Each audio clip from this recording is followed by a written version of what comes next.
வணக்கம் நண்பர்களே, mastering Microsoft power பிஐ video சீரீஸ்க்கு உங்களை வரவேற்கிறேன். இந்த வீடியோ சீரீஸில் நம்ம எடுத்துக்க போகிற டாபிக் பவர் பிஐ. ஸோ பவர் பிஐ என்னோடய கம்பெனியில் நிறைய யூஸ் பண்ணுறாங்க. பட் இது எங்கேருந்து ஸ்டார்ட் பண்ணணும்னு தெரில, எப்படி யூஸ் பண்ணணும்னு தெரில, அது என்னன்னே எனக்கு தெரியாது அப்படின்னு நினச்சிங்கன்னா நீங்கள் கரெக்டான இடத்துல இருக்கீங்க. இந்த வீடியோ சீரீஸ் உங்களுக்காக தான். இந்த வீடியோ சீரீஸில் பவர் பிஐயில் எவ்ரி ஏரியா, ஒவ்வொரு விஷயத்தையும் நம்ம பேசிக்லேருந்து அட்வான்ஸ் லெவல் வரைக்கும் பார்க்க போகிறோம். இதுக்குள்ளே என்னென்ன காம்பனன்ட்ஸ் இருக்குது, அதுக்குள்ளே இருக்கிற ப்ரோக்ராமிங் லாங்குவேஜஸ் ஒரு ஃபார்முலா லாங்குவேஜஸ் என்னென்ன, அது எப்படி கற்றுக்கிறது, எவ்வளோ எக்ஸ்டென்ட்டுக்கு நமக்கு தெரிஞ்சுக்கணும், அது எல்லாமே நம்ம பார்க்க போகிறோம் one by one. But power பிஐனாலே கம்ப்ளீட்டாக உங்களுக்கு தெரியாது. இதுதான் ஃபஸ்ட் டைம் இந்த வார்த்தையே கேள்விப்படுறீங்க. இந்த கற்றுக்கணும்னு நினச்சிங்கன்னா ஃபஸ்ட்டு நம்ம பவர் பிஐனா என்னன்னு புரிஞ்சுக்கணும். ஸோ அதை என்னன்னு தெரிஞ்சுக்கலாம். பவர் பிஐன்றது என்னன்னு பார்த்தீங்கன்னா ஒரு ரிப்போர்ட்டிங் டூல் சொல்லுவோம். ஸோ முதல்ல இந்த பிஐ அப்படின்ற அந்த எழுத்துக்கு என்ன எக்ஸ்பேன்ஷன் பார்த்தீங்கன்னா பிஸ்னஸ் இன்டெலிஜென்ஸ். ஒரு பிஸ்னஸை நான் இன்டெலிஜென்ட்டாக ரன் பண்ணுறேன்றது எப்போ சொல்ல முடியும்னா when I am on top of the data. அப்படின்னா என்ன அர்த்தம்னா, எனக்கு என் பிஸ்னஸில் என்ன நடக்குதுன்றது, இந்த நிமிஷத்தில் என்ன நடக்குதுன்றது தெரியணும்னா நான் கேப்சர் பண்ணுற ஒவ்வொரு டேட்டாவும் எனக்கு யூஸ் ஆகிற மாதிரி இருக்கணும், எனக்கு புரிகிற மாதிரி ப்ரெசென்ட் ஆகணும். அப்போ தான் கிரிட்டிக்கலான டெசிஷன்ஸ் தேவைப்படுற நேரத்தில் என்னால் ஈஸியாக எடுக்க முடியும். இந்த பவர் பிஐ வர்றதுக்கு முன்னாடி எப்படி சிச்சுவேஷன் இருந்தது அப்படின்னு பார்த்தீங்கன்னா, நிறைய ஆர்கனைசேஷனில் பெரிய பெரிய சாஃப்ட்வேர் ஆரக்கிள், சீக்வல்னு அந்த மாதிரி பெரிய பெரிய டேட்டா பேஸஸில் டேட்டாவை ஸ்டோர் பண்ணுவாங்க. எப்போயாவது ரிப்போர்ட்ஸ் வேணும் அப்படின்னா நான் அந்த சாஃப்ட்வேர் தெரிஞ்ச நபர்களை நம்பி தான் இருக்கணும். அப்போ டைம் டிலே, டிபெண்டன்சி நிறைய இருந்தது. ஒரு டேஷ்போர்டை க்ரியேட் பண்ணுறதே எடுத்துக்கிட்டோன்னா அது ஒரு 3 மாதம் ப்ராஜெக்ட் மாதிரி ஆகிடும்.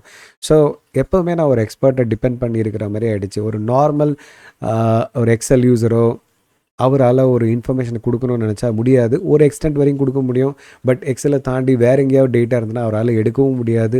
அதை எடுத்து யூஸ் பண்ணுறதுன்றது ஒரு சேலஞ்சாக இருந்தது. பட் பவர் பிஐ டெஸ்க்டாப் வந்ததுக்கப்புறம் உங்களால் இப்போ மோர் தென் 100 ஏன் 200+ ஆஃப் டேட்டா சோர்ஸில் நீங்கள் கனெக்ட் பண்ணி அந்த டேட்டாவை எக்ஸ்ட்ராக்ட் பண்ண முடியும். உங்களுக்கு தேவை ஒன்றே ஒன்று தான், அந்த டேட்டா சோர்ஸோட க்ரெடென்ஷியல் இருந்தால் போதும், அதோட பேசிக் ஐடியா இருந்தால் போதும். சீக்வல்லேருந்து நான் எஸ்கியூஎல்லேருந்து டேட்டாவை எடுக்கணும்னா நான் எஸ்கியூஎல் எக்ஸ்பர்ட்டாக இருக்கணும்னு அவசியமே கிடையாது. அதோட பாஸ்வேர்டும் யூசர் ஐடியும் எனக்கு தெரிஞ்சால் போதும். எஸ்கியூஎல்லில் டேட்டா எப்படி மேனேஜ் பண்ணுறாங்கன்னு தெரிஞ்சால் போதும். ஸோ எந்த டேபிளில் டேட்டா இருக்குதுன்னு அந்த எஸ்கியூஎல் எக்ஸ்பர்ட் சொல்லிட்டாருன்னா அந்த டேபிள்லேருந்து நான் டேட்டாவை எடுத்துக்கிட்டு நான் பாட்டு யூஸ் பண்ணிவிட்டு போயிட்டே இருக்கலாம். அவரை நம்பி இருக்கணும்னு அவசியம் கிடையாது. க்ரெடென்ஷியல் மட்டும் தான் நமக்கு தேவை. அப்படின்னா என்னால் எந்த சிஸ்டமில் வேணாலும் கனெக்ட் பண்ணி டேட்டாவை எடுக்க முடியும். வந்திருக்கிற டேட்டாவை நான் எனக்கு ஏற்ற மாதிரி நான் மாற்றிக்கணும். சில டைம் நம்ம டேட்டா எக்ஸ்ட்ராக்ட் பண்ணுற டேட்டா, ஒரு அப்ளிகேஷன் எக்ஸ்ட்ராக்ட் பண்ணுற டேட்டா நமக்கு ஏற்ற மாதிரி இருக்காது. அதை க்ளீனப் பண்ணுறது, அதை நமக்கு ஏற்ற மாதிரி மாற்றிக்கிறது, அது எல்லாமே பவர் பிஐயில் முடியும். நீங்கள் ஒரு தடவை பண்ணால் போதும். You don't have to do it next time. So next time புது டேட்டா வரும்போது நீங்கள் வெறும் ரெஃப்ரெஷ் பண்ணால் போதும். Automatically things are taking care. So multiple data சோர்ஸ்லேருந்து டேட்டாவை எடுக்க முடியும், அந்த டேட்டாவை க்ளீன் பண்ண முடியும். இப்போ மல்டிபிள் டேட்டா செட்ஸ்ன்றதால ஒரு டேட்டாவோட இன்னொரு டேட்டாவை பேச வைக்கணும். அப்படின்னா ஒரு டேட்டா செட்டோட இன்னொரு டேட்டா செட்டை நம்ம ரிலேட் பண்ணணும். அந்த ரிலேஷன்ஷிப்பை க்ரியேட் பண்ணிட்டோன்னா ஒன்றோட ஒன்று இன்ட்ராக்ட் பண்ண ஆரம்பிக்கும். நான் எந்த டேபிள்லேருந்து வேணாலும் எந்த இன்ஃபர்மேஷன் வேணாலும் என்னால் எடுத்துக்கிட்டு அதை விஷுவலைஸ் பண்ணியும் ப்ரெசென்ட் பண்ண முடியும். இது எல்லாமே நடக்கிற ஒரே ரிப்போர்ட்டிங் டூல் பவர் பிஐ. ஸோ அப்படின்னா ஒரே டூல் நமக்கு இவ்வளோ வேலையை செய்யும். என்னென்ன வேலைகள்? அது மோர் தேன் 100+ ஒரு 200+ டேட்டா சோர்ஸில் இருக்கிற டேட்டாஸை எக்ஸ்ட்ராக்ட் பண்ண எனக்கு அலோவ் பண்ணுது. வந்திருக்கிற டேட்டாவில் ப்ராப்ளம் இருந்தால் அதை க்ளீன் பண்ணவும் எனக்கு ஹெல்ப் பண்ணுது. க்ளீன் பண்ண டேட்டா செட்ஸை கனெக்ட் பண்ணவும் எனக்கு ஹெல்ப் பண்ணுது. கனெக்ட் பண்ணிவிட்டு கேல்குலேஷன்ஸ் பண்ணுறதுக்கும் எனக்கு ஹெல்ப் பண்ணுது. கேல்குலேஷன் முடிஞ்ச உடனே விஷுவலைஸ் பண்ண முடியும். விஷுவலைஸ் பண்ணுறத ப்ரெசென்ட் பண்ணவும் முடியும், நம்மளால் ஷேர் பண்ணவும் முடியும். இது எல்லாமே ஒரே ஏரியாக்குள்ளே நடக்குது. சரி, அப்போ இந்த பவர் பிஐ இவ்வளோ விஷயம் பண்ணுதுன்னா அதுக்குள்ளே எந்த காம்பனண்ட் இந்த விஷயங்களை பண்ண வைக்குதுன்னு நம்ம தெரிஞ்சுக்கணும். கரெக்டுங்களா? அப்போ பவர் பிஐ பொறுத்த வரைக்கும் 2 மேஜர் காம்பனண்ட் இருக்குது. ஒன்று பவர் பிஐ டெஸ்க்டாப்பு, இன்னொன்று பவர் பிஐ சர்வீஸ். இந்த பவர் பிஐ சர்வீஸ்ன்றது வெறும் 10% ஆஃப் த ஒர்க் தான். என்டையர் ப்ராசஸில் வெறும் ஷேரிங் அண்ட் கொலாபரேஷனுக்கு மட்டுமே யூஸ் ஆகிறது இந்த பவர் பிஐ சர்வீஸ். பட் அப்படின்னா ஹெவி லிஃப்டிங் எங்கே நடக்குதுன்னு பார்த்தீங்கன்னா பவர் பிஐ டெஸ்க்டாப். இந்த பவர் பிஐ டெஸ்க்டாப்ன்றது ஒரு ஸ்டாண்டலோன் சாஃப்ட்வேர். இது ஃப்ரீ. நம்ம இன்ஸ்டால் பண்ணிக்கிட்டு நம்ம டேட்டாஸை கனெக்ட் பண்ணி எக்ஸ்ட்ராக்ட் பண்ணிக்க முடியும். So 90% of the work heavy lifting நம்ம பண்ணக்கூடிய ஏரியா ஃப்ரீ. இதுக்கு ஒரு பைசா கூட நம்ம பே பண்ணணும்னு அவசியம் கிடையாது. பட் ஷேரிங் அண்ட் கொலாபரேஷன் வரும்போது அது க்ளவுட் சர்வீசஸ், இந்த பவர் பிஐ சர்வீசஸ் சொல்லும்போது அது க்ளவுட் சர்வீசஸ், அதுக்கு மட்டும் நம்ம பே பண்ணுற மாதிரி ஆகிடும். நம்ம யாருக்கு ஷேர் பண்ணணும்னு நினைக்கிறோமோ அவர்கிட்டையும் அந்த பவர் பிஐ ப்ரோ லைசன்ஸ் இருக்கணும். ஷேர் பண்ணணும்னு நினைக்கிற நம்மகிட்டையும் பவர் பிஐ ப்ரோ லைசன்ஸ் இருக்கணும். ஸோ அப்படி இருந்தால் மட்டும்தான் அந்த ஷேரிங் அண்ட் கொலாபரேஷன் பாசிபிள். சரி, அப்படி இல்லைனாலுமே பவர் பிஐ நமக்கு ஷேர் பண்ணுறதுக்கு நிறைய ஆப்ஷன் கொடுக்கும். அது என்னென்னன்றது நம்ம இந்த வீடியோ சீரீஸில் வரும்போது நம்ம பார்ப்போம். அப்படின்னா பவர் பிஐ டெஸ்க்டாப்பில் என்னென்ன நடக்கும் அப்படின்னு பார்த்தீங்கன்னா, உங்களால் டேட்டா சோர்ஸோட கனெக்ட் பண்ண முடியும். இந்த கனெக்ட் பண்ணுற டேட்டா சோர்ஸ்லேருந்து எக்ஸ்ட்ராக்ட் பண்ணுறோம் இல்லையா, அந்த டேட்டாவில் இஷ்யூஸ் இருந்ததுன்னா அதை ரிசால்வ் பண்ண முடியும், க்ளீன் பண்ண முடியும்னு சொன்னேன். இந்த ட்ரான்ஸ்ஃபர்மேஷன் ப்ராசஸ் பண்ணுறதுக்காகவே பவர் குவெரி எடிட்டர் வந்து பவர் பிஐ டெஸ்க்டாப்பில் இன்டெகிரேட் பண்ணியிருக்காங்க. இந்த பவர் குவெரி எடிட்டருக்காகவே நம்ம தனியாக வீடியோ சீரிஸ் போட்டிருக்கோம். அதை எப்படி யூஸ் பண்ணணுன்றது அதோட லிங்க்கையும் நான் டிஸ்கிரிப்ஷனில் கொடுக்குறேன், அதை பாருங்கள். இங்கேயும் பவர் குவெரி எடிட்டரை வச்சு நம்ம க்ளீனப் பண்ணுவோம். பட் ரொம்ப டீட்டெயிலாக போக மாட்டோம். ரொம்ப டீட்டெயிலாக நீங்கள் தெரிஞ்சுக்கணும் அப்படின்னு நினச்சிங்கன்னா பவர் குவெரி எடிட்டர் வீடியோ சீரீஸை ஃபாலோ பண்ணிக்கோங்க. சரி, அப்போ பவர் பிஐ டெஸ்க்டாப் என்ன பண்ணோம், டேட்டா சோர்ஸை கனெக்ட் பண்ணோம், எக்ஸ்ட்ராக்ட் பண்ணிக்கோம். எக்ஸ்ட்ராக்ட் பண்ணி வந்த டேட்டாவை பவர் குவெரி எடிட்டர் என்ன பண்ணோம், ஏதாவது ப்ராப்ளம் இருந்தால் ரிசால்வ் பண்ணி கொடுக்கும். ரிசால்வ் பண்ண உடனே இப்போ மல்டிபிள் டேட்டா செட்ஸ் இது ஒன்றோட ஒன்று பேச வைக்கிறதுக்கு கனெக்ட் பண்ணணும். அந்த கனெக்ஷன் கொடுக்குற அந்த ப்ராசஸ்க்கு பேர் டேட்டா மாடலிங்னு சொல்லுவோம். கனெக்ட் பண்ணும் போது இதில் ஏதாவது பெரிய கான்செப்ட் இருக்கான்னா கண்டிப்பாக இருக்குது. ஒன்று வந்து ஸ்டார் ஸ்கீமான்னு சொல்லுவோம், இன்னொன்று வந்து ஸ்னோஃப்ளேக் ஸ்கீமான்னு சொல்லுவோம். இது வந்து டேட்டா மாடலிங். இந்த மாதிரி ப்ராசஸ்க்கு பேர் டேட்டா மாடலிங். ஸ்டார் ஸ்கீமானா என்ன, ஸ்னோஃப்ளேக் ஸ்கீமானா என்ன அப்படின்றத நம்ம டீட்டெயிலாக பார்ப்போம் இந்த வீடியோ சீரீஸில். ஸோ கனெக்ஷன்லாம் பண்ணதுக்கு அப்புறமா இப்போ கேல்குலேஷன்ஸ் பண்ணணும்.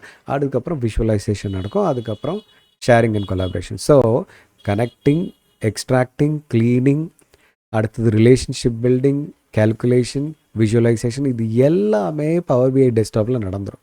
வெறும் டிஸ்ட்ரிபியூஷனுக்கு மட்டும் பவர் பிஐ சர்வீஸ் தேவை. சரி, அப்படின்னா இந்த பவர் பிஐ டெஸ்க்டாப்புக்குள்ளே வரும்போது என்ன ஸ்பெஷலான லாங்குவேஜஸ் உள்ளே யூஸ் பண்ணியிருக்கான்னு பார்த்தீங்கன்னா, பவர் பிஐ டெஸ்க்டாப்புக்குள்ளே யூஸ் பண்ணியிருக்கிற லாங்குவேஜ் வந்து டேட்டா அனாலிசிஸ் எக்ஸ்பிரஷன். இந்த டேட்டா செட்ஸ் எல்லாம் கனெக்ட் பண்ண அப்புறமா நம்ம கீ மெட்ரிக் வேல்யூவை கேல்குலேட் பண்ணோம் இல்லையா, ஒவ்வொரு டேபிளில் இருக்கிற டேட்டாவை எடுத்து, காலம் ஆஃப் டேட்டாவை எடுத்து நம்ம கேல்குலேஷன் பண்ணும்போது அதுக்காக நம்ம யூஸ் பண்ணுற ஃபார்முலா லாங்குவேஜ் வந்து டாக்ஸ்ன்னு சொல்லுவோம், டேட்டா அனாலிசிஸ் எக்ஸ்பிரஷன். இந்த டேட்டா அனாலிசிஸ் எக்ஸ்பிரஷன் பொறுத்த வரைக்கும் கற்றுக்கிறது பெரிய விஷயம் கிடையாது. ஏன்னா நீங்கள் எக்ஸல் ஃபார்முலாஸ் உங்களுக்கு தெரியும்னா அதில் கிட்டத்தட்ட 50-60% ஏற்கனவே டாக்ஸ்லையும் இருக்குது. ஸோ எக்ஸலில் என்னெல்லாம் ஃபார்முலாஸ் இருக்கோ அது டாக்ஸ்லையும் இருக்குது. Example upper, lower, proper, concatenate, left, right, mid, today, network day, work day, இந்த மாதிரி ஃபார்முலாஸ் நீங்கள் யூஸ் பண்ணியிருக்கீங்க அப்படின்னா அது எல்லாமே டாக்ஸ்லையும் இருக்குது. ஸோ அப்படின்னா வெறும் மீதி இருக்கிற அந்த 40% பார்த்தோன்னா படிக்கிற மாதிரி இருக்கும். அதுவும் இப்போ ஏஐ வந்துட்டதால பெரிய சேலஞ்ச் கிடையாது. பவர் பிஐ டெஸ்க்டாப்லேயே நமக்கு கோபைலட் இருக்குது, அதை வச்சே நம்ம ஃபார்முலாவை கண்டுபிடிச்சிடலாம். மனப்பாடம் பண்ணணுன்ற அந்த ரெக்குவயர்மெண்ட் கிடையாது. இந்த பவர் குவெரி எடிட்டர் யூஸ் பண்ணும்போது நம்ம டேட்டாவை க்ளீன் பண்ணுறோம் இல்லையா, ஜென்ரல் க்ளீனிங் தவிர கஸ்டமைஸ்டு க்ளீனிங், கஸ்டமைஸ்டு மர்ஜிங், அப்பெண்டிங் ப்ராசஸ்லாம் இருக்குது உங்கள் டேட்டாக்கு அப்படின்னா அந்த மாதிரி டைமில் தான் பவர் குவெரி எடிட்டரோட லாங்குவேஜும் கற்றுக்கிற மாதிரி இருக்கும், விச் இஸ் மேஷப் லாங்குவேஜ். என்ன கேட்டிங்கன்னா ஹானஸ்ட்லி 99% இதை கற்றுக்க வேண்டிய அவசியம் இருக்காது. மோஸ்ட் ஆஃப் த டைம் நமக்கு பவர் குவெரி எடிட்டரே அதுக்கான ஆப்ஷன்ஸை கொடுத்துரும். இன்பில்ட் டூல்லே அதுக்கு ஆப்ஷன்ஸ் இருக்கும். அங்கே இங்கே சின்ன சின்ன ட்வீக்கிங் பண்ணுறதுக்கு மட்டும் இந்த லாங்குவேஜ் என்னன்னு தெரிஞ்சுக்க போகிறோம், அவ்வளோதான். But again power query editor video சீரீஸில் இந்த எம் லாங்குவேஜை பற்றி நம்ம டீட்டெயிலாக பார்ப்போம். எம் லாங்குவேஜை மாஸ்டர் பண்ணணும்னு நினைக்கிற நண்பர்கள் பவர் குவெரி எடிட்டர் வீடியோ சீரீஸை ஃபாலோ பண்ணிங்கன்னா you can get it done. Okay, சரி. அப்போ ஜென்ரலாக பவர் பிஐ வேர்ல்டில் நடக்கிற ப்ராசஸ் என்னன்றதை நம்ம தெரிஞ்சுக்கிறோம். டேட்டாவோட கனெக்ட் ஆவீங்க, டேட்டாவோட கனெக்ட் ஆகிட்டு அந்த டேட்டாவில் இருக்கிற ப்ராப்ளம்ஸை ரிசால்வ் பண்ணுவீங்க. யாரை வச்சு? பவர் குவெரி எடிட்டர் வச்சு ரிசால்வ் பண்ணுவீங்க. பட் கனெக்ட் பண்ணி எக்ஸ்ட்ராக்ட் பண்ணுறதுக்கு பவர் பிஐ டெஸ்க்டாப் யூஸ் பண்ணுவீங்க. ரிசால்வ் பண்ணுறதுக்கு பவர் குவெரி எடிட்டர் யூஸ் பண்ணுவீங்க. இதுக்கப்புறமா பவர் பிஐ டெஸ்க்டாப்புக்குள்ளே வந்ததுக்கப்புறமா டேட்டாவை கனெக்ட் பண்ணுறதும் பவர் பிஐ டெஸ்க்டாப்பில் தான் நடக்கும், இந்த டேட்டா மாடலிங் ப்ராசஸ். அடுத்தது கேல்குலேஷன் பண்ணுறதும் பவர் பிஐ டெஸ்க்டாப் மூலிமா தான் கேல்குலேஷன் பண்ணுவோம். அது முடிஞ்சதுக்கு அப்புறமா விஷுவலைஸ் நடக்கிறதும், சார்ட்ஸ் க்ரியேஷன்ஸ் எல்லாம் பவர் பிஐ டெஸ்க்டாப்பில் நடக்கும். விஷுவலைசேஷன் முடிஞ்சதுக்கப்புறமா நம்ம ஷேரிங் அண்ட் கொலாபரேஷனுக்கு மட்டும்தான் பவர் பிஐ சர்வீஸை யூஸ் பண்ணுவோம். So connecting, extracting, cleaning, data modelling, calculations, visualization, sharing and collaborating. இதுதான் ஒரு காமன் சைக்கிள். நம்ம ஒரு பவர் பிஐ ப்ராஜெக்ட்னு எடுத்துக்கிட்டோம்னாலே இதுதான் ஓவரால் பிக்சர்.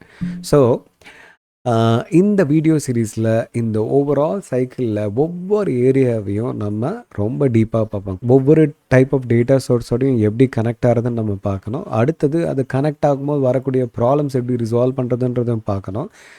டேட்டா செட்ஸை க்ளீனிங் வரும்போது அதுலேயும் பேசிக் டு அட்வான்ஸ் லெவல்ஸ் பார்க்க வேண்டியிருக்கு. Every single area is quite amazing and challenging. நான் ரொம்ப சூப்பர் எக்ஸைட்டடாக இருக்கேன். நம்ம இந்த ஜேர்னியை ஸ்டார்ட் பண்ணுறதுல உங்கள்கிட்டையும் அதான் எதிர்பார்க்குறேன். மறக்காமல் நம்ம வீடியோவை சப்ஸ்கிரைப் பண்ணிக்கிட்டிங்கன்னா, அந்த பெல் ஐக்கானையும் கிளிக் பண்ணிக்கிட்டிங்கன்னா, அடுத்த டைம் நான் வீடியோவை ரிலீஸ் பண்ணும்போது உங்களுக்கு இண்டிகேஷன் வரும். So that you can start following across. இந்த வீடியோ சீரீஸை எஃபிஷியண்ட்டாக நீங்கள் ஃபாலோ பண்ணணும்னு நினச்சிங்கன்னா எப்படி பண்ணணுன்னா, ஒவ்வொரு வீடியோ வரும்போதும் ப்ராக்டிஸ் ஃபைலை வச்சு ப்ராக்டிஸ் பண்ணுங்கள், நோட்ஸ் எடுத்துக்கோங்க. ஒவ்வொரு வீடியோவும் மறுபடியும் பாருங்கள். புரியல அப்படின்னா கமெண்ட் செக்ஷனில் உங்கள் டவுட்ஸ் இருந்தால் போடுங்க. ஃபீட்பேக் எதாவது இருந்ததுன்னா, சார் நீங்கள் இந்த மாதிரி பண்ணால் நல்லாயிருக்கும், அந்த மாதிரி பண்ணால் நல்லாயிருக்கும் அப்படின்னிங்கன்னா அதுவும் எனக்கு சொல்லுங்கள். I'll try to definitely implement. ஏன்னா இந்த வீடியோ சீரீஸ் பொறுத்த வரைக்கும் இது ஒரு டீம் எஃபர்ட். நம்ம எல்லாருமே இந்த ஜேர்னிக்குள்ளே வர்றதுக்கான ஒரே ரீசன் இதை எக்ஸ்ப்ளோர் பண்ணி இதுக்குள்ளே என்ன தான் இருக்குது அப்படின்றத தெரிஞ்சுக்கணுன்றதுக்காக தான் இந்த வீடியோ சீரீஸை ஃபாலோ பண்ணுறோம். உங்களோட ஃபீட்பேக் எனக்கு ரொம்பவே ஹெல்ப் பண்ணோம். ஸோ நம்ம அடுத்த வீடியோவில் நம்மளோட ஜேர்னியை ஸ்டார்ட் பண்ணுவோம். அது வரைக்கும் உங்களிடமிருந்து விடைபெறுவது உங்கள் ஹரிஹரன்.